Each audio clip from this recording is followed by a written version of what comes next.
Kung di nyo makita dito sa side nyo, then check nyo dito sa neighbor nyo. Okay. Change lang natin yung color to the unpaved long driveway. Yan. So makikita natin agad na kung ito ay unpaved, merong mga checkered. Yan. Ito din, ingat kayo dito guys. Napakasimple lang ng test natin. Kung wala na kayo ibang nakikitang category, okay, wala namang nature, then pwede na natin i-submit. Same lang din dito. If hindi nyo ganun matanaw or makita, then punta kayo dito sa kapitbahay nyo. As you can see, this is also an unpaved road. And unpaved long driveway. Pero kung fake naman siya, guys, pwede naman siyang i-delete.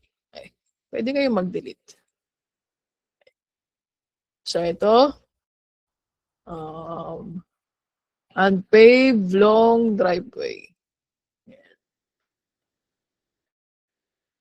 So di ba, napaka-simple lang ng gagawin natin. Wala nang iba. At mukha namang hindi na kailangan to ipatagos dito kasi wala tayong nakikitang any clear boundaries for driveways natin eh. So this is fine. Grass lang to. Hindi na yan kailangan ipatagos dyan or i-snap doon. Okay na yan. Tapos ito, okay. Hindi matanaw dito. Okay, so tanaw pala dito. Yan. Ito guys, for example, meron kayong nakikitang part ng road na miss, di ba? Yan. So yung mga ganito, kailangan natin yung ayusin, syempre.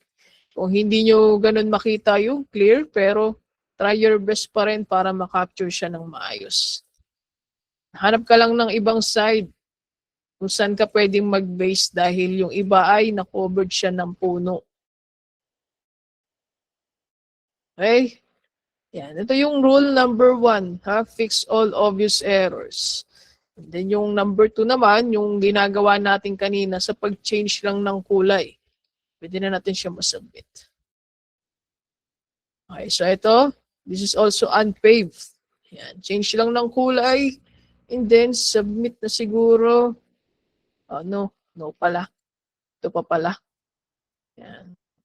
Huwag na kayong mag-change niyang road na yan, tapos gagawin nyo pang driveway. Hayaan nyo na yan, i-accept nyo lang yung system result, palitan nyo lang siya ng mga unpaved. Walang unpaved intersection. Okay, so meron.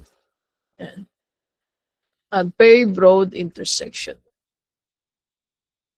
So napadalay guys, hindi tayo masyado mag-overthink. Kaya nyo na rin yan about sa parkings. Yan. Compacted surface ay ang kabaliktaran ng pavement. Meron tayong compacted surface dito eh. Ayan, number 31. Baka hindi nyo pa alam yung compacted surface. Okay, mga bakod na puro buhangin. Okay? Or kabaliktaran ng pavement. Halos lahat meron. Unpaved driveway, long driveway, inside parking. Okay, unpaved parking and sports ground. Unpaved sports ground, hindi na yan bago sa inyo. Kasama dyan yung mga golf course, baseball court. Alright? So ito, mukha naman siyang sementado. Pero na lang kung mayroong mga tire marks. Yan. Pero pagdating dito, naging ano na siya, unpaved na. Change lang ng unpaved. And unpaved intersection. Unpaved driveway intersection. So, kaya na guys? Kaya nyo na to?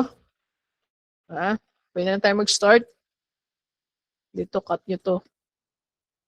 Mas madali dito Tapusin natin to agad. Checkers. Siyempre, checkers kayo dito.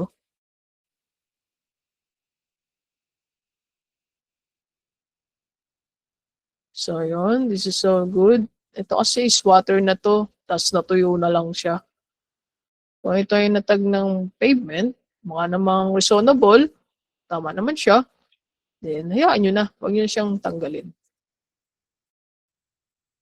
Gustong na reasonable yung kinulay ni AI.